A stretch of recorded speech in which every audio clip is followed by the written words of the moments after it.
This is a Louie T Network exclusive. Hey, either you're outside or you're in the lab room. Draft Zone.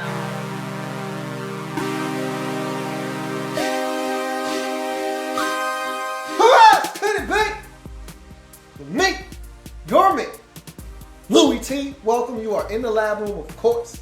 I'm your host, Lou. Thank you for joining me on the 2016 NFL Draft Wrap-Up Series, where I aim to break down all 32 teams in the National Football League's 2016 NFL Draft using our baseball graded scale single, double, triple, home run. There are no strikeouts here in the Draft Wrap-Up Series, because we cannot tell how these players are going to pan out, and I don't want to discount any of these young men before they get their chance in the National Football League. And so, we'll get a score for each and every single player selected in X said team's draft, divide by the number of picks after we add them up, get an aggregate score, which will then yield us a final overall grade for that team's draft, and then we'll move on to the next team in the process picked by you. That's right, you the viewer at home in total control. This is the up format, or as I like to call it, the you pick format. And so because of that, you at home are in control. Simply be the first. The absolute first, no equivocations. You can't be second, you can't be third, you can't be a second link. Gotta be first with these two components in the comment section, okay? Next in the team you want to see next. Now, it's really simple. I don't care how you phrase it, as long as the team you want to see next and the phrase next is in that comment and you're first, that team's gonna be up next in the series. As long as that team hasn't been done yet, look, it's fair game. You guys have at it. It's been fun seeing you guys go at it and try to get your team up. So without any further ado, let's move on to the next team in the series. We're talking about the Buffalo Bills. Nobody, and I mean nobody, circles the wagons. Or, as I like to say, misses the playoffs like the Buffalo Bills. But maybe that's about to change. Maybe, just maybe, after a couple more drafts like this, maybe some things are about to change. We'll see. Let's start talking about the 2016 NFL Draft of the Buffalo Bills.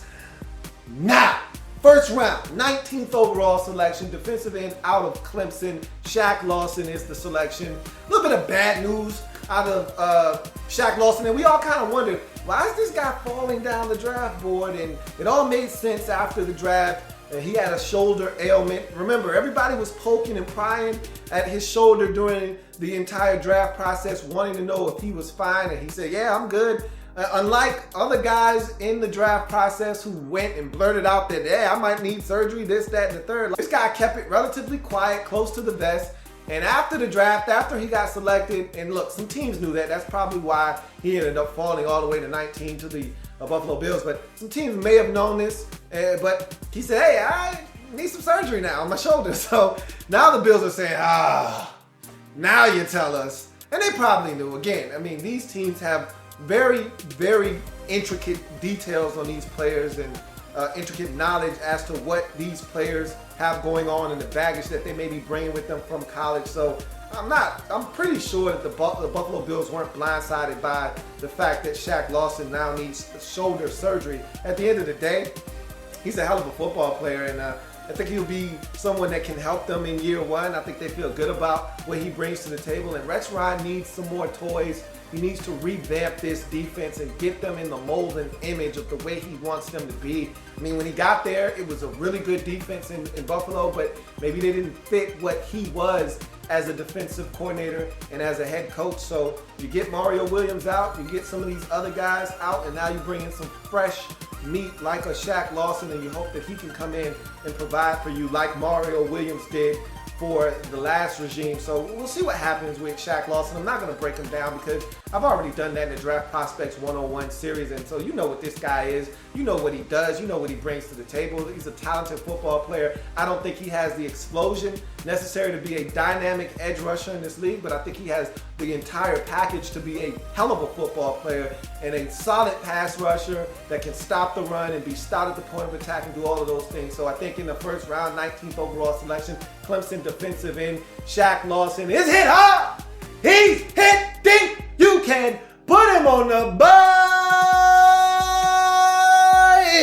It's a home run in the first round for the Buffalo Bills as they take defensive end out of Clemson, Shaq Lawson with the 19th selection. Everybody thought it was going to be a linebacker. Oh, it was going to be Darren Lee. Oh, it was going to be this guy. Oh, they're going to trade back and allow somebody to come up. Oh, it might be a quarterback. Pump your brakes. It was Shaq Lawson at 19. But this pick on the second round, 41st overall, Alabama linebacker Reggie Ragland was somewhat of a surprise. Now, not because of who they selected or because of how the draft fell, he was there and they take him, because everybody knew that the Bills were very high on the Alabama players. They spent the final days of the draft process down in Alabama with Jaron Reed, with Ashawn Robinson, with Reggie Ragland. So we all knew they were very, very high on these Alabama players. And so I felt like they were going to take one of those guys. I wasn't sure which one.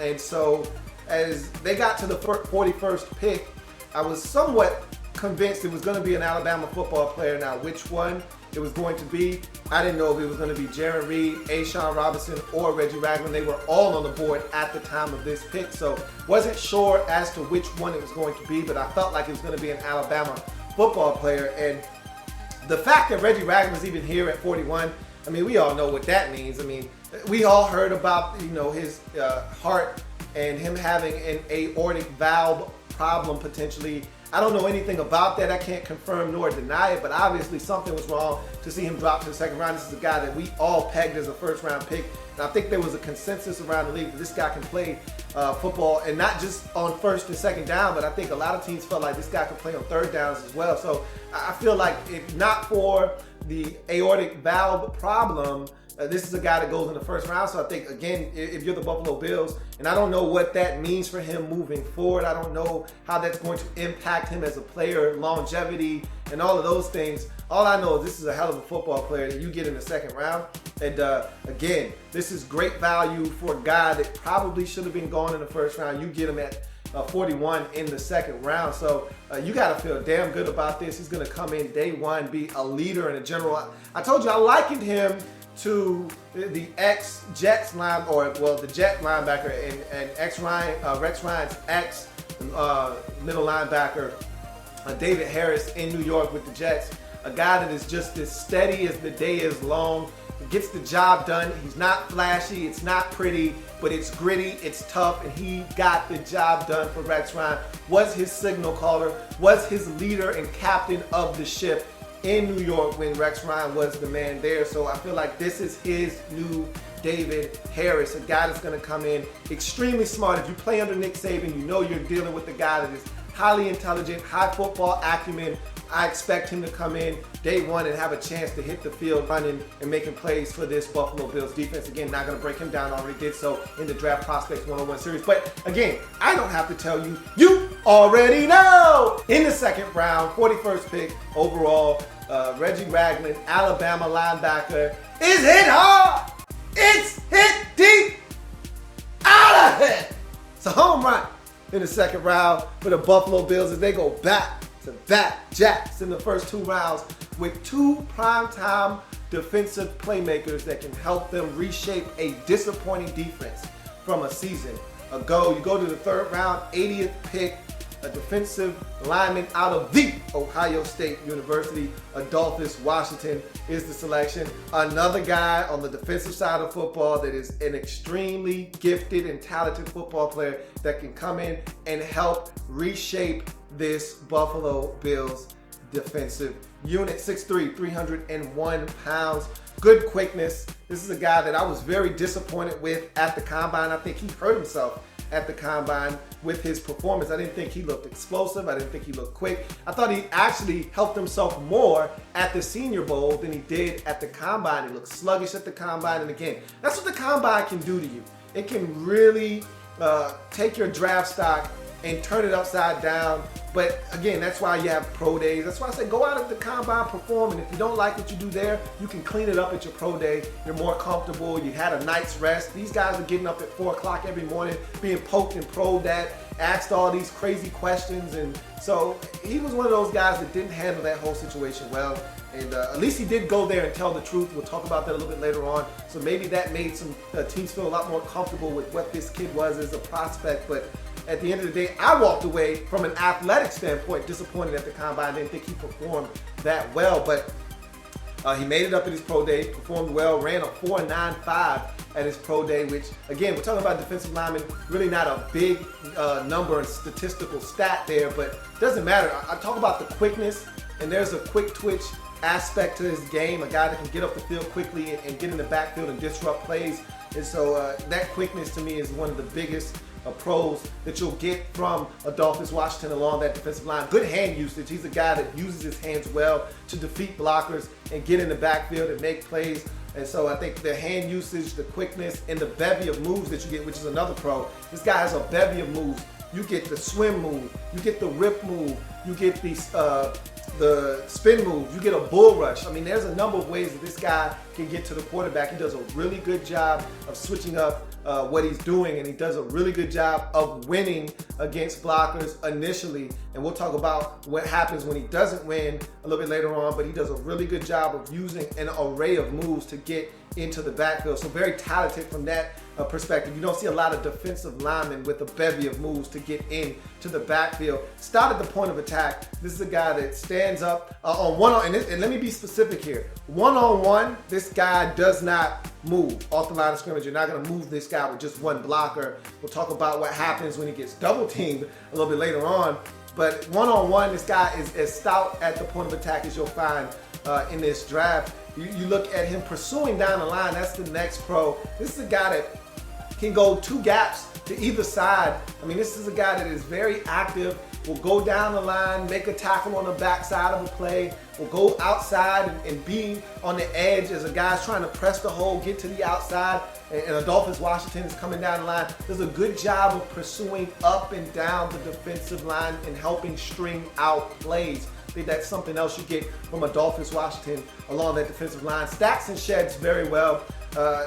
Can't tell you how many times I saw him stand the guy up, ball carrier come, he gets rid of him and gets onto that ball carrier. Now sometimes he'd go for a little bit of a ride, but at the end of the day, he did his job, held that ball carrier up, and so he does a really good job of stacking and shedding. You go to his cons, he's gobbled up by double teams, and being that he's going to play in Buffalo, and I think they're more of a 3-4 front, but in this day and age in the National Football League, most teams play multiple fronts, and with the passing game being as prevalent as it is now, you're not seeing a lot of teams stay in their base defense very often anyway. You're getting a lot of nickel sets where you're getting 4 down linemen, and so I don't really put as much stock into that. But of course, in the run game, it's still going to be situations where he's going to get double teamed, where that center and guard combo or that guard and tackle combo are going to double him down, and then one of those guys is going to look to try to get to the second level. And he didn't do a really good job of handling those double teams at all. I saw this guy blown off the football 3, 4, 5 yards at a time sometimes against double teams. He does not handle double teams very well. That was quite disappointing. He needs to be more aggressive in his secondary rush. That's the next con. He's so aggressive in that initial rush, which is great. But then that secondary rush, what happens when that spin move doesn't work? Or what happens when that initial quickness up the field with the rip doesn't work? I need you to come with something. It seems like he powers down the engine once that first move doesn't work. All right, I know what I'm coming off this snap. As soon as they snap the ball, I'm going quick swim move up the field with a rip. And if that doesn't work, you got it. Okay, why not spin off of that? Okay, so off the snap, you're here and you're up the field with the rip. Okay, so quick swim up the field with the rip. It doesn't work. Spin back inside. Let's see what that does for you. And a lot of times you won't get that out of him. If that first initial swim move and rip doesn't work, you got it. I'll just see if I can get your next play. And so I'd like to see him be a little bit more aggressive when it comes to his secondary rush. And of course, the biggest fish to fry here with Adolphus Washington is, of course, his off-the-field transgression that got him suspended for his final collegiate game of his career versus Notre Dame in the Fiesta Bowl. Fiesta. Well, it wasn't a party for Adolphus Washington, but you would have thought it was for what he got busted for. And he got caught up in a prostitution sting. This guy goes to a shady motel, scoops up a prostitute who was an undercover agent, goes and tries to solicit sex and gets busted. And just a really tough situation for a young kid just looking to get off, man. I digress though. I mean, he's got to make smarter decisions. I like the fact that the young man just came to the podium at the combine and said, look, man, I made a mistake. It's not who I am. It's not my character. And ask anybody, they'll tell you that I'm a stand-up guy, and that's not who I am. I had a lapse in judgment, made a poor decision, and it hurt me, and I'm just gonna tell the truth. And that's what he did, which is what I wanted Robert Kimdiche to do, which was what I wanted these guys to do who had made mistakes. And even if you felt like you weren't culpable, just stand up and say, hey, that was me. That was in my past. I'm looking towards the future. It won't happen again. Yada. And so I like the fact that he manned up, but what's done is done. And he did have that. I don't know if that's something that you'll have to worry about with him at the next level in the National Football League, but it is something that probably saw him drop from a second round, late first round pick to a third round pick. In the third round, 80th pick, defensive lineman out of the Ohio State University. Adolphus Washington for me is a triple, man. This guy's highly talented. You put him next to all of those guys that you got on that defensive line out in Buffalo right now, and you're looking at a guy that could be a huge problem. Marcel Darius and all of those guys out there that are making noise. This is a guy that can come in and really help you along that defensive line. Kyle Williams and company.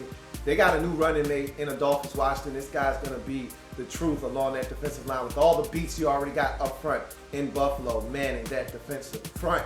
Go to the fourth round, 139th selection of the fourth round. The Ohio State University quarterback Cardale Jones is the selection. So the Bills go back to the Ohio State store once again, this time for the most important position in all of the National Football League, and select Cardale Jones. This is an interesting pick. You already got a quarterback right now that I feel like had a hell of a season, and he's looking for a new deal. Bills seem like they like him, but they're not sold. They want to see more. I get it. I understand Tyrod Taylor, only 1 year of huge production, and so they want to see this happen again before they cash in and really double down on their bets with Tyrod Taylor as their quarterback. But in the meantime, here's a guy that I felt like was one of the biggest wild cards of this entire draft at the quarterback position. I've already broken him down in the Draft Prospects 101 series, so I'm not going to do that here. But I'm very intrigued by Cardale Jones, and I really want to see how he progresses, because this is one of the most talented, from a physical standpoint, one of the most talented quarterbacks in this entire draft class. You're talking about a huge arm, you're talking about great size, you're talking about really good athleticism, and I think he's a lot smarter than people give him credit for. A lot of the talk before the draft was that this guy wasn't great on the whiteboard and this, that, and the third. This is a talented football player, and if he can get the mental, when I say mental aspect of the game down pat, I'm not talking about from an X's and O's standpoint. I'm talking about from a maturity standpoint. I think some of the things he said, some of the things he did while at Ohio State weren't what he needed to be focused on, and he needed to be a bigger leader on that football team. After winning the national championship, I think it went straight to his head, and he started acting as if he had arrived instead of being the humble kid that was just a third string quarterback, just happy to be on the football field. And so I think he learned a lot from that experience and some of the things that he said and did at Ohio State once he became the starter. He ended up getting benched, and I think that humbled him again. And now, being a fourth round selection, when I think this guy's probably got second round and back in the first round type talent, I think that also woke him up and let him know that, hey, look, man, if you want this thing to happen for you, you're gonna have to really focus in and hone in on your skills and your craft and become a better student of the game and become a much more mature individual. And so I think those are all things that he's going to work with and work on in Buffalo. The question now becomes, how does he develop as a passer in this league? And I think this is a really good situation for him, because they run a similar type of offense where they run a lot of read option and they give the quarterback some easy reads. So he's got the arm. There's a lot of speed on this Buffalo Bills roster in terms of the wide receiver position. So his arm is going to be in a great spot should he need to hit the field. So very intriguing landing destination for Cardale Jones. Again, I'm going to be watching him very closely in Buffalo because maybe Buffalo isn't his home for the future. Maybe Tyrod Taylor puts a stranglehold on that quarterback position, and in 3 years, Cardale Jones is trade bait. But I think this is a guy that has a chance to start somewhere in this league before it's all said and done. And I'm going to be watching him very closely to track his progression while in Buffalo in the 4th round, 139th overall selection. Quarterback Cardale Jones out of the Ohio State University is a triple for me. Very intrigued by this selection. Really anxious to see what he looks like in the preseason and how he develops in Buffalo. 5th round, 156th overall pick. Arkansas running back Jonathan Williams is the selection. This is a guy that I really like, and if not for the injury to his foot, that we'll talk about a little bit later on, I don't think this guy is here for you to select in the 5th round. I think he is a very talented football player. Let's talk about him. 5'11", 220 pounds, physical downhill runner. When I turned on the tape, I had heard so much about this guy because he did not play last season at all because of that aforementioned left foot injury. All we heard about was his running mate, Alex Collins at Arkansas, but a lot of people kept saying, look, man, I think his running mate that didn't even play in 2015 is even better than Alex Collins, and that's saying a lot because Alex Collins has been damn good in the SEC for the Arkansas Razorbacks. So to hear that this guy might even be better, I was like, you can't be serious, right? But you turn on the tape and you see a physical downhill runner that runs well behind his pads. That's the next pro. This is a guy that, it's funny because you look at him and you don't see, there's not a lot of explosiveness. You see that right off the bat. He's not gonna outrun anybody, but what you do see is a guy that runs physically, runs behind his pads, and does make defenders miss. And that's one of his pros. He can make defenders miss, and his weapon of choice is a beautiful jump cut, and that's the next pro as well, so I'll lump those two together. He can make defenders miss, and his weapon of choice is a beautiful jump cut. It's quick, it's efficient, and for a guy his size at right around 6 feet, 220, you don't expect him to have nimble feet like that to be able to jump cut and make a guy miss in short, tight quarters. That's exactly what you get out of Jonathan Williams quite often, and he powers through contact. And I talked about him being a physical downhill runner. He's a guy that can get north and south on you in a hurry, and when he does, and when he decides to get downhill and lowers his pad level, he's a guy that will run through some arm tackles, power through contact, and get every single yard that's there, and a lot of times then some. So this is a guy that is very physical as a runner, and you already know what this is. He's not a finesse guy. There's no nonsense here. This is a guy that's looking to run the football right at you, and if you're not careful, run through you. And if you are looking for him to run you over, you might catch a jump cut, and you might get left in his wake. So he's a very different type of runner. He has a nose for the end zone. I watched the game that he played in, and he played against Texas Tech, and the man had 4 touchdowns in that ball game, and he absolutely shredded Texas Tech in that ball game. And the beauty of watching running backs run in Brett Bielema's offense is that you're going to get the football, man. Brett Bielema loves to run the football. One of the few pro-style offenses left in major college football. And Brett Bielema is going to feed his hogs the rock. And Jonathan Williams was a guy that benefited from that when he was available. And that Texas Tech game, to me, stands out as to how dominant this guy can be. Making guys miss, running through arm tackles, powering through contact, getting in the end zone.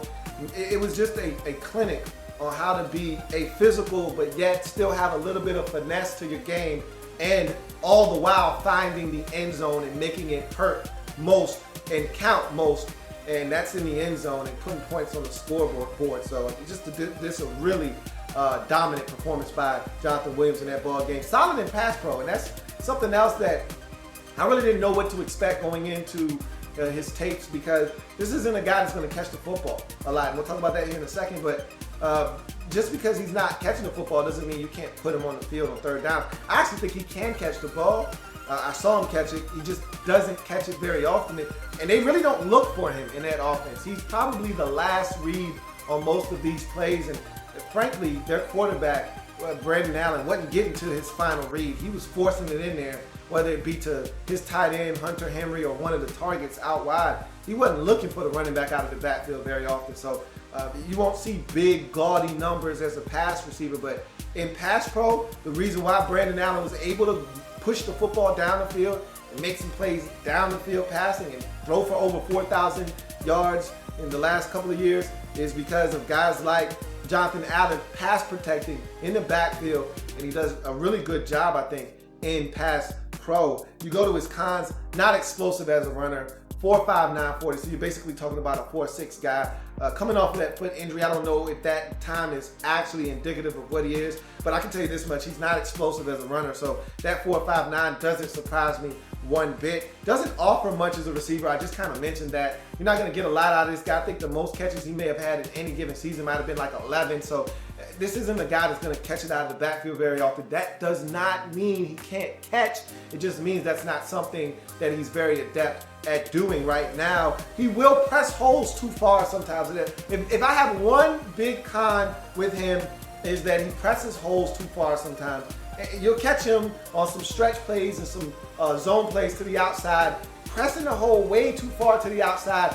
Sometimes they just defended it well, and you just gotta stick your foot in the ground, go up the field, and get what you can get. And there are times where he's back there trying to be nimble with his feet, and instead of him just going up the field and getting what he can get, he ends up losing 3 or 4 yards on the play. I'd love to see him sometimes just take the approach of, okay, you got me. I'm gonna stick my foot in the ground, get up the field, and get 1 or 2 yards, or at least get back to the line of scrimmage.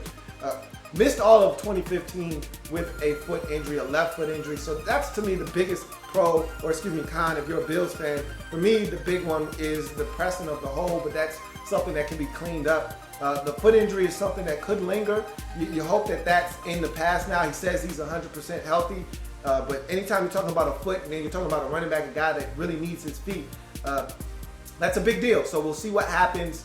We'll see how he comes along, but this is another guy you throw in that mix at running back, and I think the Bills have as talented a tailback position as any team in the league by adding a guy like Jonathan Williams.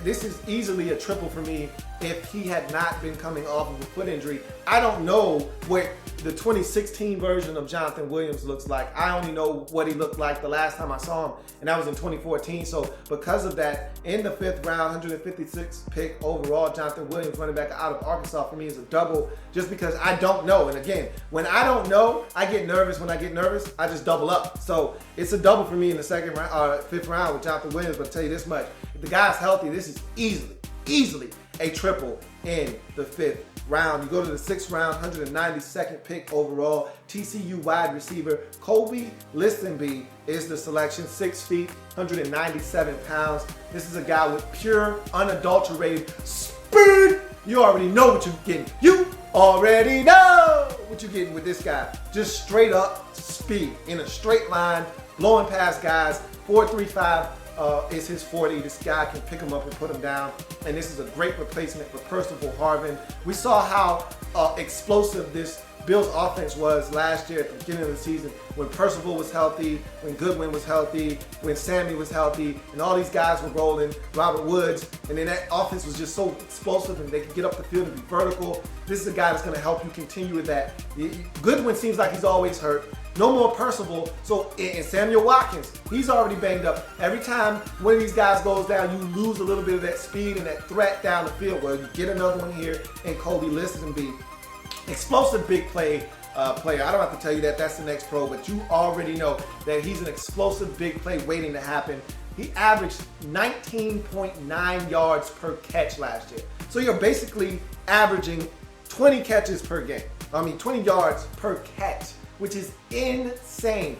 20 yards per grab for Kobe Listenby, but that's exactly what he is a big explosive play waiting to happen. He's got solid hands. Saw him stretch away from his frame a couple of times and catch the football. He can do that. I don't think he has great hands, but I think his hands are good enough to get the job done. Marginal blocker, and the reason I say that this is a pro, even though he's only a marginal blocker, is because with that kind of speed, this guy can run corners off the football and not even have to lay a finger on them and run them out of the play. And then all he has to do from that point on is just get in front of them and be a shield So if you just come off the line, if you're Kobe Listenby, you just come off the line like you're running a 9 route. A lot of these corners are going to be so scared of this guy's speed that they're not even worried about what's going on in the backfield because they can't. Because one false move, one undisciplined look into the backfield, and this guy's blown by you.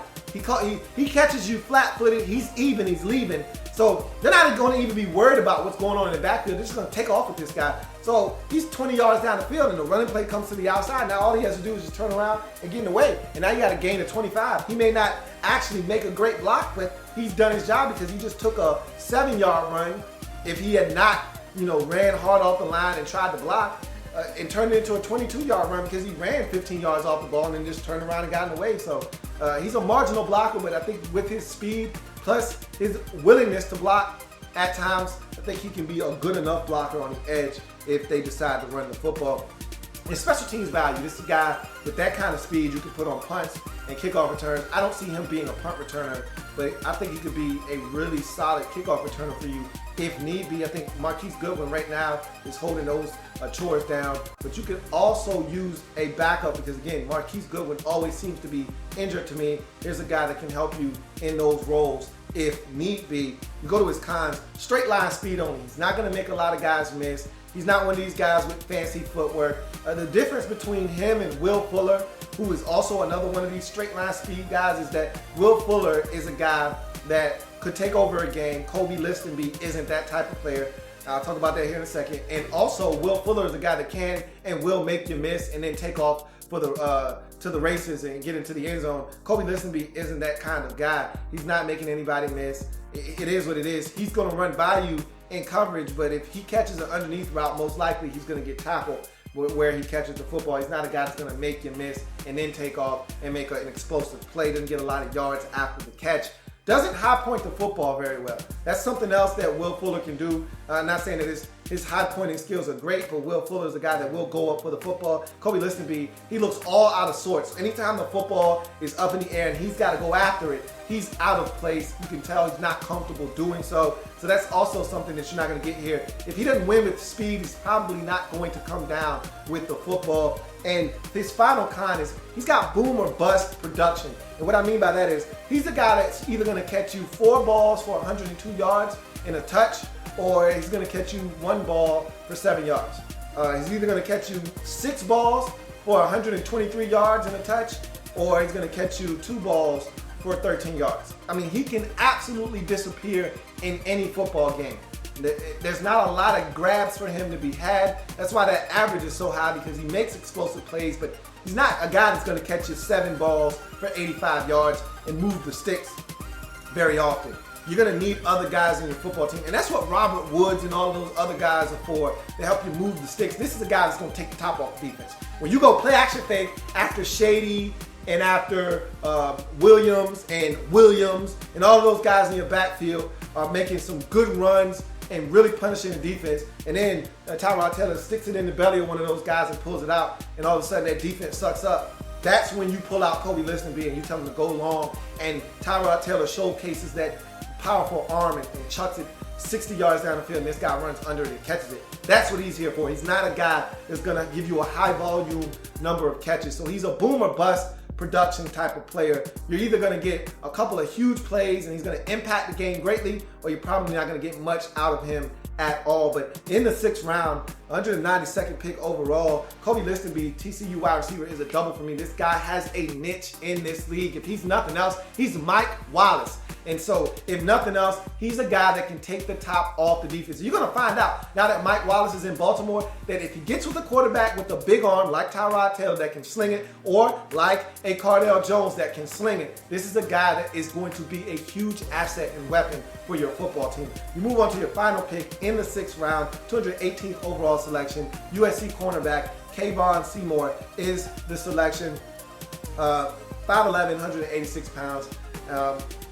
He's a versatile guy, smooth and fluid athlete. I look at him, 4.39 40. This guy can run really, really fast. And so I like him on the field. He just is very elegant out on the football field, moves very easily around the field. And so I like the fact that he's a smooth and very fluid athlete. Versatile, he can play out on the boundary or in the slot. Saw him do both. So I think he's a guy, much like Nikhil Roby, who you also got out of USC late in the draft. This is another guy that may be able to come in unheralded into the draft, may be able to come in and you may be able to find a late round gem that you can bring onto your football team. Played at a major college and was a guy that was a very good performer until injuries kind of beset him at the end of his career. We'll talk about that in a second, but he will tackle. He's a guy that will come up and will be a good supporter in the run game. So I think that's something that is also a big pro for him. He's always around at the point of the catch. And that doesn't always mean you're going to make a play on the football, but you're there. And that's always something that is comforting when you got a guy that's in the picture, because you can't make a play if you're not around. He's always there and he's always in the play. Now, what he does at the point of the catch sometimes a little iffy. We'll talk about that a little bit later on. But does a solid job at PBUs. That's the next pro. He's a guy that will break the football up, will get his hands on the receiver's arm, rake at it, and force the ball out, will actually deflect the football and allow it to hit the ground. So he's a guy that does a really good job because he's there at the point of the catch, does a really good job with the PBU. So all of that stuff ties him together. Athletically gifted, can run with receivers there at the point of the catch, and then does a good job of breaking up passes. And then you get special teams value with all of that. Okay, so he's a guy that can run down, be a gunner, do all of those things, be on every special teams you got. With that kind of athleticism, I fully expect him, if he's gonna make this team, to be on every single specials. You go to his cons. I don't see true ball skills out of this guy. He played in 47 games, started in 26 of them, but yet only 3 career interceptions. So I don't see a guy that is very adept at making plays on the football. I see a guy that's just around. Remember, I told you he's around at the point of the catch. I just don't see a guy that's aggressive enough to go and get the football. So that's something he's going to have to work on.